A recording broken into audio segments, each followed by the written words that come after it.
Praise the lord. ఈరోజు మన లేఖన భాగం యోహాను సువార్త 21వ అధ్యాయము 9వ వచనం. వారు దిగి దరికి రాగానే అక్కడ నిప్పులను వాటి మీద ఉంచబడిన చేపలను రొట్టెయు కనబడెను. ఆమేన్. దేవునికి స్తోత్రం. హల్లెలూయా. మన ప్రభువును రక్షకుడైనటువంటి యేసుక్రీస్తు నామములో శాంతి టీవీలో ప్రసారం అవుతున్నటువంటి ఆయన హెచ్చవలసి ఉన్నది, హీ మస్ట్ ఇంక్రీజ్ అనేటువంటి అనుదిన ఆధ్యాత్మిక కార్యక్రమ వీక్షకులైన మీ అందరికీ ప్రత్యేకమైన వందనాలు తెలియజేస్తూ, మీకు ప్రత్యేకమైన అభినందనలు తెలియజేస్తూ, అపోస్తలుడైన పౌలు తన పత్రికలో చెప్పినట్టుగా కృపయు సమాధానము మీకు విస్తరించునుగా కానీ ప్రకటిస్తూ రండి, మనం దేవుని వాక్యాన్ని ధ్యానించుకుందాం. దేవుని వాక్యం ధ్యానించుకోవడం, దేవుని వాక్యంలో ఎన్నో సత్యాలు ఉన్నాయి. వాటిని తవ్వుకుంటూ ఏదో హడావిడిగా వెళ్ళిపోవడం అని కాదు, మెల్లగా ధ్యానిస్తూ ప్రభు కృపను బట్టి యోహాను సువార్త ధ్యానాల్లో ఇది 635వ సందేశం. 634 సందేశాలు అయిపోయినాయి. 21 అధ్యాయాల్లో ఇన్ని సందేశాలు చేయడానికి ప్రభు సాయం చేశాడు. ఇక మనం ఇక్కడితో ఆగము, ఇలాగ కొనసాగుతూనే ఉంటాం. మనం ఇలాగా 1000 ఎపిసోడ్లు అనేటువంటి ఆ అనుభవంలోకి మనం వెళ్ళబోతున్నాం. ఇంకొక 365 సందేశాలు, అంటే ఇంచుమించు ఒక 1 ఇయర్కి మనం 1 ఇయర్ పైగా పడుతుంది. ఈ 1 ఇయర్ పైగా మనం యోహాను సువార్తలో 1000 మెసేజెస్ అనేటువంటి ఆ టార్గెట్ని రీచ్ అవుతాం. ఏదో రికార్డుల కోసం, టార్గెట్ల కోసం కాదు ఇవి. మనం ఇంకా ఒక అధ్యాయం నుంచి మ్యాక్సిమం మనం అలా చేసినట్లయితే ఇంచుమించు 46-47 సందేశాలు ఒక అధ్యాయం నుంచే 800 చిల్లర ఉన్నటువంటి 807 వచనాల వరకు ఉన్నాయి, 879 వచనాల వరకు ఉన్నాయి యోహాను సువార్తలో. ఇందులో నుంచి ఒక 1000 మెసేజెస్. తర్వాత ప్రభు చిత్తమైతే అపోస్తుల కార్యమో ఏదో పుస్తకం మనం ధ్యానించుకోవడానికి మనం ప్రయత్నం చేస్తాం. ఇక యోహాను సువార్త అంతా బాగా మనం ఇంచుమించు అలా ధ్యానించుకున్నాం కనుక మనకు పెద్దగా ఇంకా మన మనసు సమదృక్పథ సువార్తలైనటువంటి మాథ్యూ, మార్క్, లూక్ అనేటి వాటి మీదకి వెళ్ళేటువంటి అవకాశం లేదని నాకు అనిపిస్తుంది. లేదంటే ఈ 3 సువార్త సమదృక్పథ సువార్తలోంచి మనం త్వరగా ఇంచుమించు 78 అధ్యాయాలు ఉన్నటువంటి ఆ 3 సువార్తల్లోంచి కూడా మనం త్వరగా కొన్ని విషయాలు మనం ధ్యానించుకోవడానికి ప్రయత్నం చేద్దాం. గాస్పల్స్ను గురించినటువంటి ఒక అవగాహన మనకు కావాలి, సువార్తను గురించినటువంటి అవగాహన మనకు కావాలి. ఈ 4 సువార్తలు మనకు ఒక మంచి అవగాహనను కలుగు చేస్తున్నాయి. దేవుని స్తోత్రం. యేసు ప్రభువును వేరు కోణాల్లో ప్రజెంట్ చేసేటువంటి సువార్తలను మనం ధ్యానించాల్సినటువంటి అవసరం ఉంది. సువార్తలు అంటే కేవలం స్టోరీసే కదా.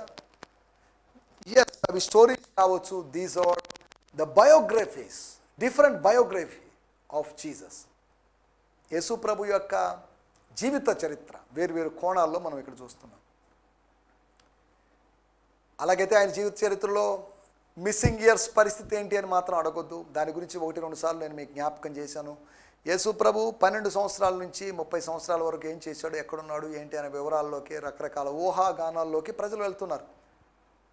వాటిలోకి ఇప్పుడు వెళ్ళడం లేదు. కానీ మన ధ్యానం నిమిత్తమై యోహాను సువార్త 21వ అధ్యాయము 9వ వచనాన్ని మనం ధ్యానించుకుందాం. గత ఎపిసోడ్లో కూడా అగ్ని అనుభవాలు అనే పేరుతో 3 మాటలు మనం నేర్చుకున్నాం. 3 సందర్భాల్లో ప్రత్యక్షమైనటువంటి అగ్ని. యేసు ప్రభు పునరుత్థానుడైన తర్వాత ఇంచుమించు 8-9 రోజులు తర్వాత లేదా 10 రోజుల తర్వాత జరిగినటువంటి ఈ సంఘటన ఒకటి, అనగా 21వ అధ్యాయంలో సంఘటన. 18వ అధ్యాయంలో ఫైర్ ఎక్స్పీరియన్స్, అది వాళ్ళు వేసుకున్నటువంటి ఫైర్.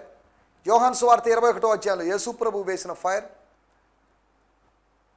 అపోస్తలుల కార్యము 2వ అధ్యాయంలో దేవుడు పంపినటువంటి ఫైర్. ఒకటి దేవుని బిడ్డలు వేసుకున్న ఫైర్ 18వ అధ్యాయంలో కనిపిస్తే, యోహాను సువార్త 21వ అధ్యాయంలో దేవుని కుమారుడు కలిగించిన అగ్ని మనం చూస్తే,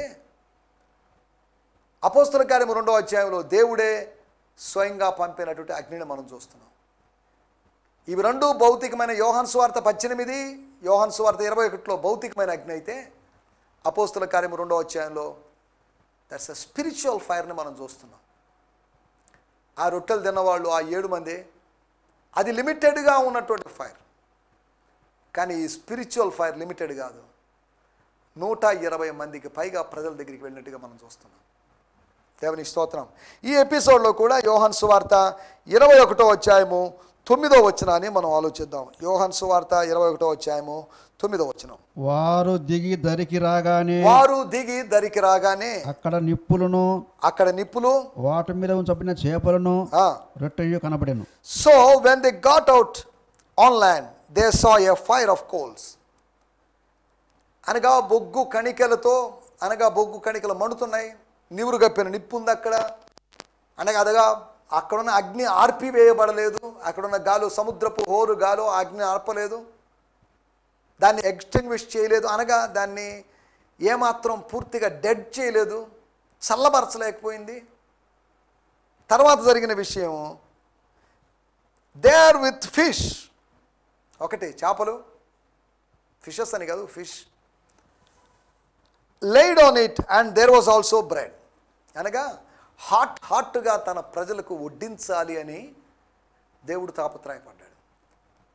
తప్పు చేశారు, వీళ్ళకి అందుకనే ఏం దొరకలేదు, తప్పు చేశారు, తగిన శాస్తి జరిగింది, తగిన బుద్ధి జరిగింది, దేవుడు నేర్పించాడు, దేవునికి స్తోత్రం అని తన తండ్రిని స్తుతించకుండా అయ్యో పాపం అని వాళ్ళ మీద జాలిపడి యెహోవా ఈరే, లేదు అంటే ఒక తల్లిలాగా తండ్రిలాగా జాలిపడి వాళ్ళకి తానే ఆహారాన్ని సిద్ధపరిచాడు. సరే, ప్రశ్న, 153 చేపల్లో నుంచి కాకుండా యేసు ప్రభు దరిన ఉన్నప్పుడు యేసు ప్రభువుకు చేప ఎక్కడిది? యేసు ప్రభు కాల్చి ఇచ్చిన చేప ఎక్కడిది? ఈయన కాలుస్తూ ఉన్నాడు, ఓ చోట ఫ్రై అవుతుంది, చెప్పాడు మీరు పట్టిన వాటిలో కొన్ని తేండి అని చెప్పాడు తర్వాత వచనాల్లో. అనగా వల వేస్తే శిష్యులకి చేప దొరికింది, వల వేయకుండానే యేసు ప్రభువుకు చేప దొరికింది. చూడండి, సృష్టికర్తకి సృష్టించబడిన వారికి ఉన్నటువంటి తేడా అదే. వీళ్ళు ప్రయత్నం చేస్తే వాళ్ళకి దొరికింది, ఆయన ప్రయత్నం చేయకుండానే ఆయనకు దొరికింది. దేవుని స్తోత్రం, హల్లెలూయా. మానవునికి ప్రయత్నాలు ఉన్నాయి, ప్రభువుకి ప్రయత్నాల యొక్క పని లేదు. కనుక తన సృష్టిలో సముద్రంలో డీప్ సముద్రంలో ఉన్నటువంటి చేపను పిలిచి తన ప్రజలకు ఆహారంగా మార్చబడ్డానికి ఐడియా చూడండి. యేసు ప్రభు యొక్క ఐడియా మత్తయి సువార్త 17వ అధ్యాయంలో ట్యాక్స్ కట్టాలి, షెకెల్ అనేటువంటి ట్యాక్స్ కట్టాలి. ఏం చేయాలి? డబ్బులు లేవు, ఎవరి దగ్గర లేవు. యూదా ఇస్కరియోతుని అడిగితే అందరికీ పే చేయమంటే చేయొచ్చు, కానీ యూదా ఇస్కరియోతు దగ్గర డబ్బులు ఉన్నాయో లేదు. మరి ఆ టెంపుల్ ట్యాక్స్ చెల్లించాలి. ఏం చేయాలి ఇప్పుడు? అలా ట్యాక్స్ చెల్లించకపోతే ఇంకా ఫైన్ వేసేటువంటి అవకాశం ఉంది, ఇంకా అధికంగా చెల్లించాలి. ఎక్కడి నుంచి వస్తుంది ఈ మనీ? ఆత్మలో ప్రభు చూసినప్పుడు తనకు కావలసినటువంటి ఆ మనీ, ఆ డ్రాక్మా, ఆ ధనము, ఆ ద్రవ్యం ఎక్కడుందంటే ఆ ద్రవ్యాన్ని దేవుడు ఒక చేప నోట్లో దాచాడు. దేవుని స్తోత్రం. అనగా అది క్షేమంగా ఉండినట్లుగా, అది ఏమాత్రం మింగుడు పడకుండా, మళ్ళీ చేప కడుపులోంచి బయటికి పోయి సముద్రంలో కలిసిపోయి కాకుండా దాన్ని ఒక సేఫ్ పొజిషన్, నీ ఆశీర్వాదాన్ని ఆయన భద్రంగా ఉంచాడు. తిమింగళం కడుపులో, పెద్ద చేప కడుపులో, మత్స్యపు కడుపులో యోనాని దాచినట్లు వేరే చేపలు వచ్చి యోనాని తిననీయకుండా చేప కడుపులోనే భద్రపరిచాడు. ఆయన ఆశీర్వాదం, అబ్రహాము ఆశీర్వాదం ఎవరు దొంగలించకుండా పొదలలో చిక్కుకునేటట్టు చేశాడు పొట్టేల్ని. ఇప్పుడు చేప నోట్లో చిక్కుకునేటట్టు చేశాడు ఆ కాసుని, లేక మనీని. నీ ధనమైనా, నీ వ్యక్తి అయినా, నీ బలి పశువు అయినా కానీ భద్రంగా ఉంచబడింది, దాన్ని ఎవరు తీసుకోబోలేరు. గుర్తుపెట్టుకోండి, దాన్ని ఎవరు దోచుకొని పోలేరు. దేవుడు నీకు ఇస్తున్న ఆశీర్వాదాన్ని ఎవరు దోచుకొని పోలేరు. Because it's in the safe place. అది క్షేమకరమైనటువంటి పరిస్థితిలో ఉంది, సేఫ్టీ లాకర్లో ఉంది, గాడ్స్ సేఫ్టీ లాకర్లో ఉంది. తిరుగుబాటుదారుడైన మనిషిని తిమింగళం కడుపులో పెట్టాడే, లేకపోతే మతించినటువంటి పొట్టేల్ని పర్వతం మీద కొమ్మల్లో చిక్కునేటట్టు చేశాడే, ఆ దేవాలయానికి చెల్లించాల్సినటువంటి ఈ మనీ ఎక్కడికి ఎలా వచ్చింది? చేప కడుపులోకి అని ఆలోచిస్తే ఎవరో జోబులోంచి ఎక్కడి నుంచో పడిపోయింది. అది ఏ యాజకుని జోబులోంచో లేదా ఏ జాలల జోబులోంచి పడిపోయింది. అది ఏదో ఆహార పదార్థం అని భావించి ఎర్రగా భావించి అది మింగింది. మింగలేక కక్కలేక అది అలాగే ఉంచింది. చేపను పట్టుకొని ఫ్రై చేయడం కోసం కాదు, కూర చేయడం కోసం కూడా కాదు, దాంట్లో నిధులు ఉన్నాయి. దేవుడు ఆశీర్వాదాలను ఎక్కడో దాచాడు. ఎవరో ఒకరి ప్రేరేపణ కలిగించడం ద్వారా ఒక ఆశీర్వాదం కదిలి నీ దగ్గరికి వస్తుంది. అయ్యో ఈ పరిచర్యకి మనం ఏదో ఒకటి చేయాలండి, ఆ వ్యక్తికి ఏదో ఒకటి చేయాలండి, అమ్మాయికి ఏదో ఒకటి చేయాలి, అబ్బాయికి ఏదో ఒకటి చేయాలి అని ఆలోచిస్తున్నారే. ఈ ఆలోచనలోంచి ఒక ప్రేరేపణ కలిగి వాళ్ళ దాతృత్వం విస్తరిస్తుంది. సరే, దేవునికి స్తోత్రం. మనం వాటిలోకి వెళ్ళడం లేదు. మనం ఆలోచిస్తున్న విషయం, నీ కొరకు ఆహారాన్ని సిద్ధపరిచాడు, నీ కొరకు పొట్టేల్ని, నీ కొరకు ద్రవ్యాన్ని ధాన్యాన్ని సిద్ధపరచగలిగినవాడు. న్యాయాధిపతుల గ్రంథం 6వ అధ్యాయంలో గిద్యోను కోసం ధాన్యాన్ని, గోధుమల్ని భద్రపరిచినవాడు. గోధుమలు లేవు అక్కడ, ఎవరికి లేవు, ఎవరు లేరు అక్కడ పొలాల్లో, ఎవరి పాటికి వాళ్ళు వెళ్ళిపోయారు, చెదిరిపోయారు. ఎవరో 1-6 జనాలు ఉన్నారు, అంతవరకే. గిద్యోను యొక్క ఫ్యామిలీ మాత్రం ఉంది. వాళ్ళందరూ పిలిస్తే మేము రావులేండి, మేము ఇక్కడే ఉంటామని ఉండొచ్చు. లోయల్లో, వాగుల్లో, కొండల్లో, డొంకల్లో వెళ్ళిపోయారు, చెదిరిపోయారు. ఉన్నటువంటి పొలము బాగా పైకి ఎదిగి వచ్చినప్పుడు మిద్యానీయులు వచ్చి మొత్తాన్ని తొక్కి పాడు చేసి, వాళ్ళ గుర్రాల చేత, ఒంటెల చేత తొక్కి మొత్తం పాడు చేసి అని చరిత్ర చెప్తుంది. ఇటువంటి పరిస్థితుల్లో గిద్యోనికి ధాన్యం ఎక్కడి నుంచి వచ్చింది? గిద్యోను ఖాళీగా కూర్చున్నప్పుడు దేవుని దూత మాట్లాడిగా ధాన్యమును దొల్లగొట్టుకొని చుండగా ధాన్యాన్ని దొల్లగొడుతున్నాడండి. అనగా గిద్యోను ఉన్న ప్రాంతంలో ఆకలితో మాడి చచ్చిపోవాలని దేవుని ప్రణాళిక కాదు. తాను ఉన్న ప్రాంతంలోనే శ్రేష్టమైన గోధుమలు భుజించాలి. అందరూ పారిపోయినప్పుడు పారిపోకుండా నిలబడ్డాడే, అందుకనే అతనికి ఆహారాన్ని అనుగ్రహించాడు. పారిపోకుండా నిలబడ్డ వానికి ఆశీర్వాదం ఉంది, పిరికి వానికి ఆశీర్వాదం లేదు. అతడు పరాక్రమం కలిగిన బలాఢ్యుడు అని పిలువబడ్డాడు. ఏంటిది, నేను ఎందుకని పరాక్రమం కలిగిన వాడిని అని ఆర్గ్యుమెంట్లో దిగలేదు. నేను పరాక్రమం కలిగిన వాడిని కాదు, క్షమించండి, ఆ టైటిల్ నాకు పెట్టద్దు, ఆ పేరు నాకు ఇవ్వద్దు, ఆ బిరుదు నాకు ఇవ్వద్దు అని గిద్యోను దేవదూతతో ఆర్గ్యుమెంట్కి దిగలేదు. ఒక విధంగా తాను జీవిస్తున్నాడంటే ఒక సాహసంతో జీవిస్తున్నాడు, తెగించి జీవిస్తున్నాడు. ఈ లోకంలో మనం జీవిస్తున్నామంటే ఒక తెగింపుతో జీవిస్తున్నాం. ఉండి జీవించడం లేదు, మనం లేకుండా జీవిస్తున్నాం. ఈ సేవ చేస్తున్నాం అంటే ఏదో ఉందనిగా సేవ చేయడం, ఈ టీవీ ప్రోగ్రామ్స్ ఏదో ఉందని కాదు, లేదు అయినా చేస్తున్నాం, దేవుడు ఇస్తున్నాడు, తెగింపుతో చేస్తున్నాం. ఇక ఉద్యోగం ఉంటే ఉండి పోతే పోని అనే ఉద్దేశంతో నికోదేమైనా అరిమతే యోసేపు అయినా తెగించారు వాళ్ళు. అరిమతే యోసేపు మాత్రమే తెగించాడని రాయబడింది. లేఖనాలు చదివితే అరిమతే యోసేపే కాదు, నికోడేమస్ కూడా తెగించాడని మనం అర్థం చేసుకోవచ్చు. ఎవరికి కావాలండి ఉద్యోగం? ప్రభువుని కాకుండా ప్రజలను మాత్రం సంతోషపరిచి ఉద్యోగాలు ఎందుకు? జక్కయ్య ఆయన్ని వెంబడించిండొచ్చు, లేవి ఆయన్ని వెంబడించాడు, ఎంతమంది ఆయన్ని వెంబడించారు వాళ్ళ ఉద్యోగాలను వదులుకొని. సరే, దేవునికి స్తోత్రం. మనం ఆలోచిస్తున్నట్టు మొట్టమొదటి విషయం, ఆదికాండం 15వ అధ్యాయం 17వ వచనంలో మనం గమనిస్తే అక్కడ ఒక ఫైర్ని మనం చూస్తున్నాం, అక్కడ ఒక మంటను మనం చూస్తున్నాం.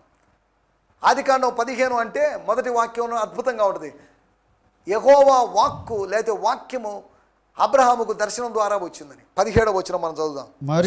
మరియు ప్రొద్దుగుంకి కటిక చీకటి పడినప్పుడు రాగుచున్న పొయ్యి అగ్నిజ్వాలను కనబడి ఆ ఖండముల మధ్య నడిచిపోయాను.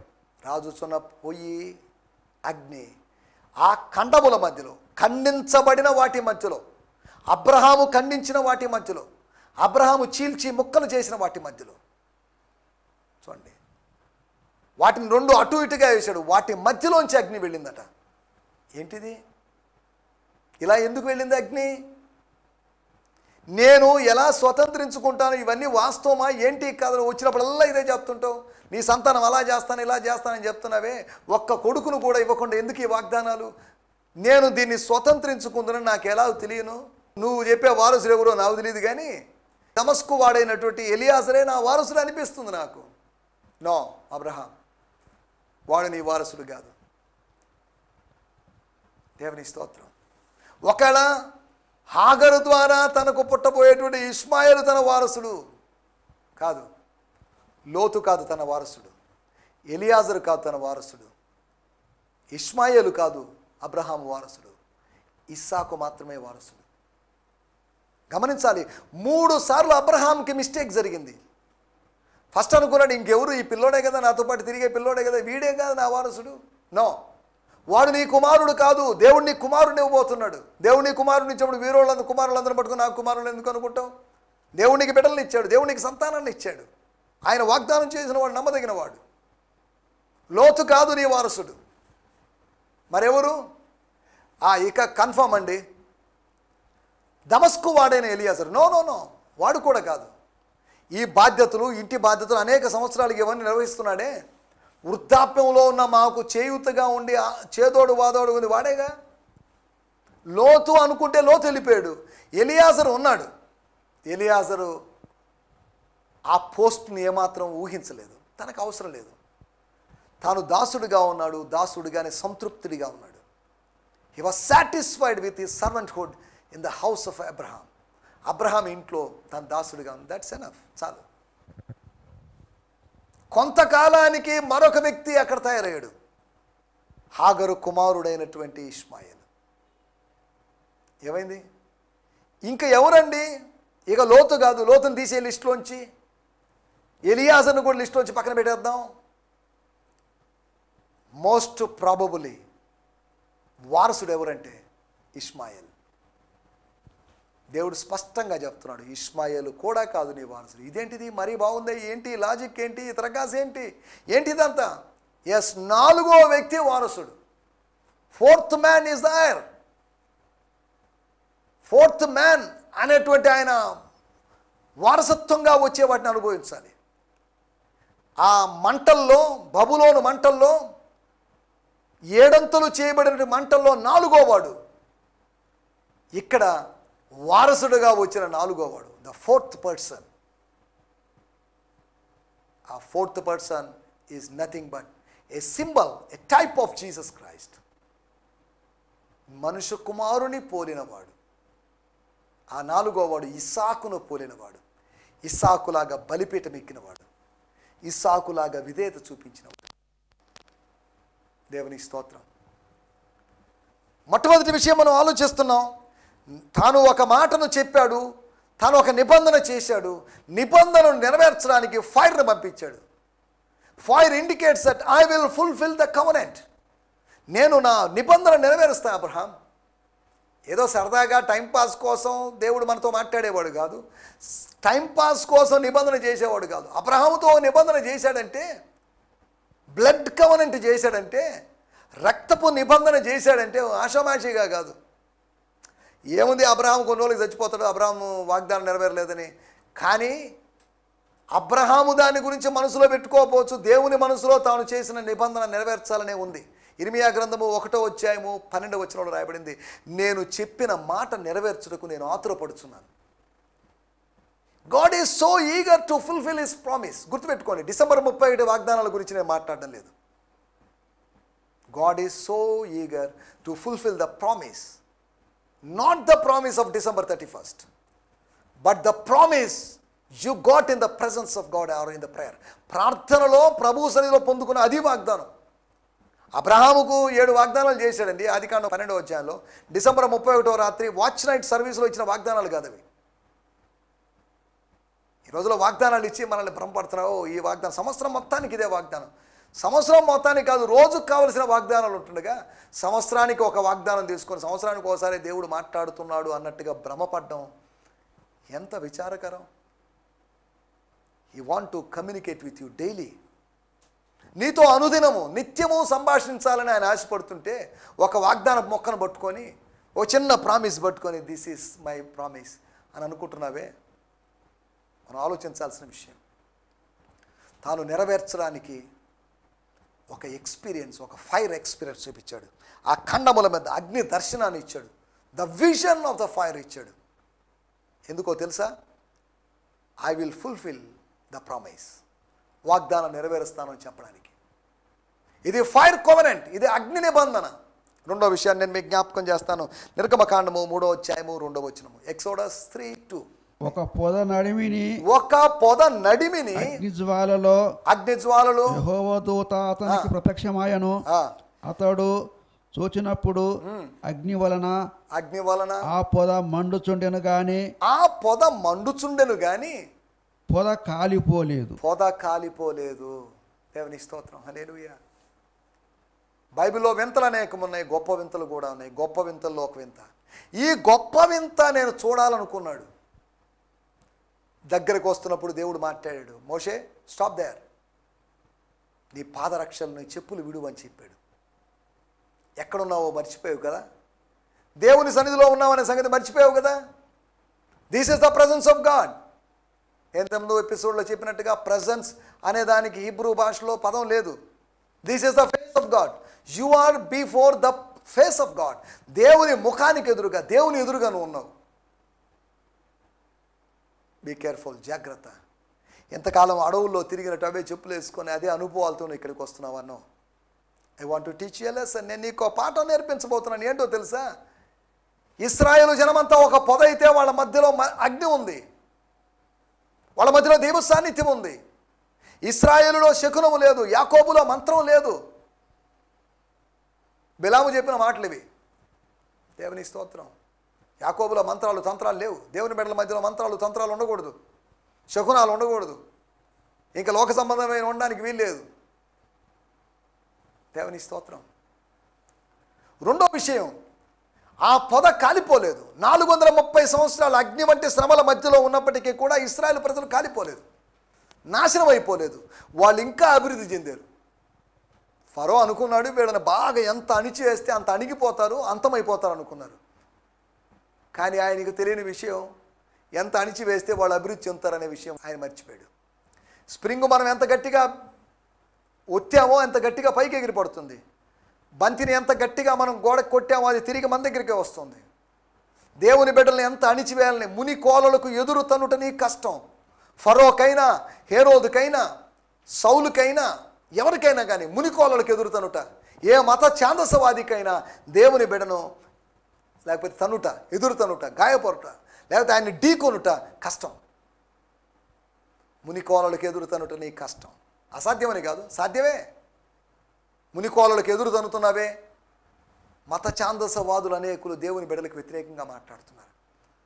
రోడ్ల మీదకి వచ్చే ధర్నాలు కాదు మనం చేయాల్సింది, ప్రార్థన ద్వారా దేవుడు గొప్ప కార్యాలు జరిగిస్తాడు. సరే, దేవునికి స్తోత్రం. రెండో విషయం, ఆ అగ్నిని మనం చూస్తున్నాం. He want to lead his people. నడిపించాలి తన ప్రజల్ని. ఒకటి, తన నిబంధనను, తన వాగ్దానం నెరవేర్చడానికి అగ్ని దర్శనాన్ని ఇచ్చాడు. రెండోది, తన ప్రజలు నడిపిస్తానని చెప్పడానికి. 430 సంవత్సరాలు నా ప్రజలు ఉన్నారు, ఇక ఉండరు, ఇక్కడ ఈ దేశంలో ఉండరు వాళ్ళు. They will leave this place. ఈ స్థలాన్ని వదిలిపెడతారు. ఎలాగా? ఏమో, త్రూ యూ, నీ ద్వారా. ఎవరి ద్వారా నువ్వు అనుకుంటున్నావో నీ ద్వారా. ఎవరు లేరనుకుంటున్నావో నీవు ఉన్నావుగా. You are there, you are available, you can do ministry. గ్రామాల్లో పరిచర్య లేదా? You are available. ఎంతసేపటికి చర్చ్లో కూర్చొని ఆ చర్చ్ ఆఫరింగ్స్ లెక్క పెట్టాలు, లేదా చర్చ్ ఊడవడాలు వీటితో పరిమితం కాకుండా కమ్అట్ ఆఫ్ దట్ చర్చ్. ఎక్కడ శూన్యత ఉందో, ఎక్కడ ఖాళీ ఉందో, ఎక్కడ అవకాశం ఉందో, ఎక్కడ ఆపర్చునిటీ ఉందో అక్కడికి వెళ్ళి పరిచర్య చేయాలి. చర్చ్ రాజకీయాలు చేయడానికి కాదు దేవుడు మనల్ని పిలిచింది. రాజ్య సువార్తను ప్రకటించడానికి దేవుడు మనల్ని ఎన్నుకున్నాడు. రాజకీయాలు చేయడానికి కాదు. రాజకీయాలు ఎవరికి కావాలండి? రాజ్య సువార్త ప్రకటన యొక్క అవసరత కావాలి.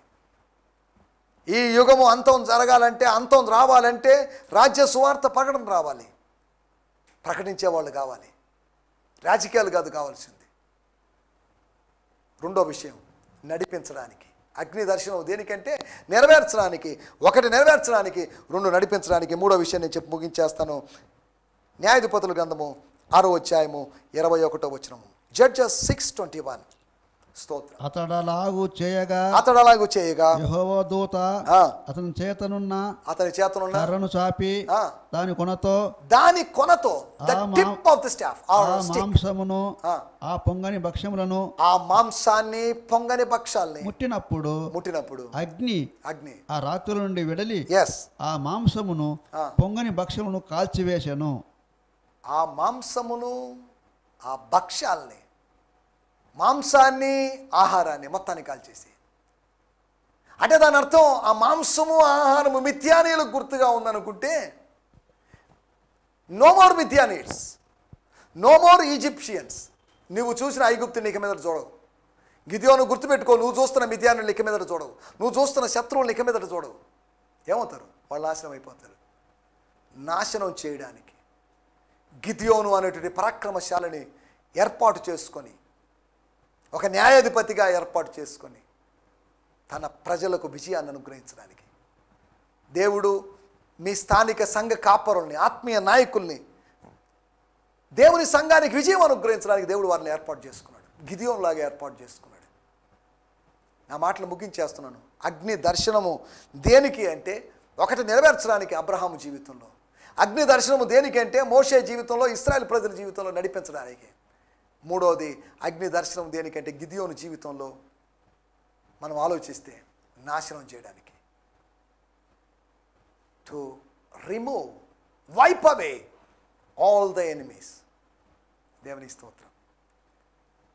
దయచేసి తలలో ఉంచండి, చిన్న ప్రార్థన చేసుకుందాం. అందరు దయచేసి కళ్ళు మూసుకుందాం, ప్రార్థనలో ఏకీభవిద్దాం. ఎందుకు చివరిన ప్రార్థన చేస్తున్నామంటే ఈ విన్నటువంటి వాక్యం, దీని యొక్క అప్లికేషన్ కొరకు మనం ప్రభు యొక్క అనగా ఈ వాక్య అన్వయింపు కొరకు ప్రభు సాయం కోరుతున్నాం. ప్రార్థన చేసుకుందాం. పరిశుద్ధుడమైన మా దేవా, మీకు వందనాలు చెల్లిస్తున్నాం. అగ్ని అనుభవాలు మేము చూసాం, అగ్ని దర్శనాలు, 3 దర్శనాలు మీరు మాకు వాటి గురించి బోధించారు. అబ్రహాము జీవితంలో నెరవేర్చుతాను అని చెప్పడానికి అగ్ని అనుభవం, మోషే జీవితంలో నడిపిస్తాను అని చెప్పడానికి అగ్ని అనుభవం, గిద్యోను జీవితంలో నాశనం చేస్తాను అనడానికి అగ్ని అనుభవం. మా జీవితాల్లో కూడా నెరవేరుస్తూ, నడిపిస్తూ, శత్రువు నాశనం చేస్తూ జయకరంగా మీరు మమ్మల్ని నడిపించమని, అటువంటి దర్శనాన్ని, ఫైర్ విజన్ని మీరు మాకు అనుగ్రహించింది, మేలు చేయమని యేసుక్రీస్తు నామములోనే ప్రార్థించడుగుతున్నాం తండ్రి. ఆమేన్, ఆమేన్. దేవుని స్తోత్రం. మీ అందరికీ వందనాలు. ప్రభు చిత్తమైతే మరొక ఎపిసోడ్లో కలుసుకుందాం. హల్లెలూయా. ఈ సందేశము మీకు ఆశీర్వాదకరంగా ఉందని నమ్ముచున్నాము. ప్రార్థన అవసరతల కొరకు మమ్మల్ని సంప్రదించవలసిన మా చిరునామా గిద్యోన్ మిషన్ చర్చ్, 6వ వీధి, శాంతినగర్, నెల్లూరు 4, ఆంధ్రప్రదేశ్. పిన్ 524004. మా ఫోన్ నంబర్లు 7036443613 మరి ఒక నంబర్ 9392293010. మా ఈమెయిల్ ఐడి gfihmi2015@gmail.com. దేవుడు మిమ్మును ఆశీర్వదించునుగాక. ఆమేన్.